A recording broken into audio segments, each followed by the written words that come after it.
contracts. We're continuing our discussion of promissory estoppels. Previously, we've talked about promises in between family members and then charitable subscriptions. And those are both cases where courts are going to look at a contract, or rather they're going to look at a promise and say, should we enforce this promise even though there is a lack of the contractual elements here? And another way that can happen is actually in a commercial context. Promises can be made between commercial transactions that do not fully constitute a contract, but courts can find it effective. And how do they find it? I shouldn't say effective, I should say enforceable. Courts will enforce this promise even though it's missing these elements. And how are they going to do that? Well, the doctrine is pretty straightforward. There must be a promise, first of all. B, there needs to be a detrimental reliance. And third, there needs to be an injustice that will be present if the contract is not enforced. This is all going to be based off of Section 90 of the Second Restatement of Torts, or if the jurisdiction doesn't apply, and then we have a parallel of Section 87, which is an option contract, but probably not the official option contract. I can't remember exactly what he said for that case, well, in those instances, but we have two cases here that I'm going to talk about. We have Cass versus Denny Dar Inc., and in this instance, it's where somebody was an employee for 25 years at this company, and he's actually the brother-in-law of the company's president. And he did some pretty heroic things, so to speak.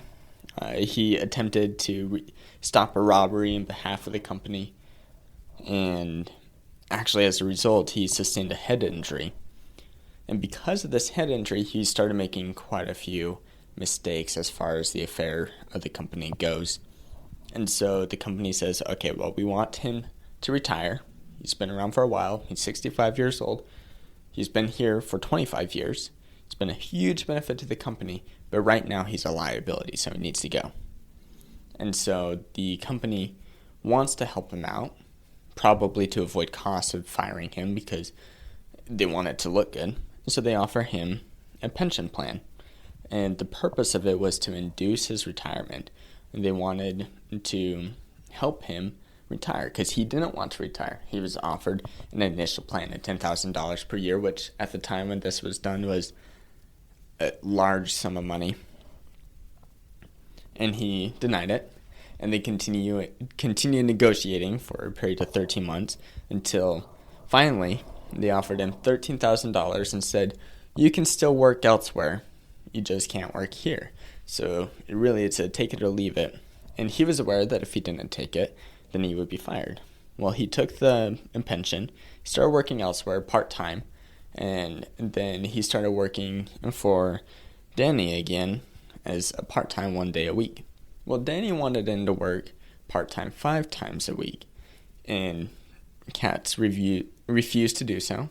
And so they reduced his pension by half. They said, well, you're able to work, you're not working, your pension is going to be contingent on you able to work. And the court says, no, that's not the case. And it's because this was a promissory estoppel. What should have happened here, if we were a Katz lawyer, is we should have made this an actual contract.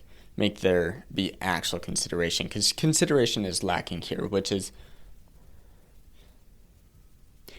consideration is lacking in terms, even though there is consideration as an element, if that makes sense. Because the consideration is he's going to stop working, and he doesn't want to stop working, so there's a detriment to him, so there is consideration. However, that's where the courts are going to say, okay, we want to enforce this promise. So there is a promise. We notice underneath Restatement Number 2 that a promise is one where a party tells another person something, understanding that the party is going to get something out of it.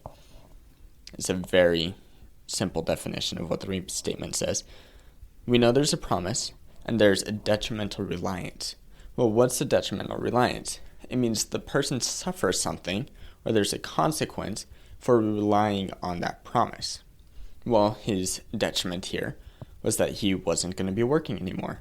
Why wasn't he going to be working anymore? He was relying on the promise that he was going to have this pension. And so here there's this injury, there's this injustice that he wasn't getting his pension, because you can say it's kind of like a breach of the promise. He suffered a detriment for the pension, and then he's not getting the pension, so that sounds like an injustice. Because these elements are met, he is entitled to the full pension. We see this kind of as well in another case. I'm going to say it's Keeves, something like that, versus the U.S. Bank. What happened in this instance is that the plaintiff here went bankrupt. This was during the housing market crash in 2008, and she couldn't keep up with her mortgage payments. And so the bank, she filed for bankruptcy, which put her house on stay, meaning that they couldn't foreclose on it yet, but underneath Chapter 7, if bankruptcy proceedings continue that way, her house would be liquidated and she couldn't have a house. But she wanted to keep her house, so she was going to change to a Chapter 13 bankruptcy, which is just saying that we're going to reorganize the assets. We're going to allow you to pay everything back at the same rate, the same principal, all that kind of stuff, if you can prove that you have a steady income to be able to do that. And that's what bankruptcy Chapter 13 allows you to do. The bank didn't want to wait, so to speak.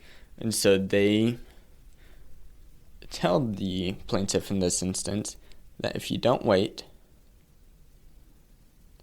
if you let this foreclosure stay pass, meaning if you let it go so that the house can be foreclosed, we can talk to you and we can give you a sweeter deal. We can negotiate something so that we can get this moving forward quickly and easily. Well, the plaintiff relied on that, and the foreclosure stay expired, or rather there was a motion for the foreclosure to go away, that for the stay to go away, and that occurred. And the plaintiff didn't object to it because they were expecting this promise, and so they didn't get the benefits that they could have had from Chapter 13 of bankruptcy. And then instead of negotiating like they had promised, they offered one offer, which turned out to be their house was going to cost more. They were going to have to pay a much higher interest rate, and they were going to have to pay a lot more each month, which Chapter 13 would have prevented. She rejected that offer, obviously, and the bank decided to auction her home, foreclose it, and evict her. And so she's saying, no, that's not cool. You gave me this offer to negotiate. You gave me this promise to negotiate, I should say. And then you didn't even allow that to happen. You didn't give me this chance. So let's run this through the test. First, is there a clear promise? Well, the promise is very clear. It's, we will negotiate with you. Was there reliance on the promise? Yes. How can we show that there was reliance? Well, they gave up the ability to foreclose, to change to a Chapter 13 bankruptcy from Chapter 7, and they did not object to the motion to release the stay on foreclosure. So there was reliance.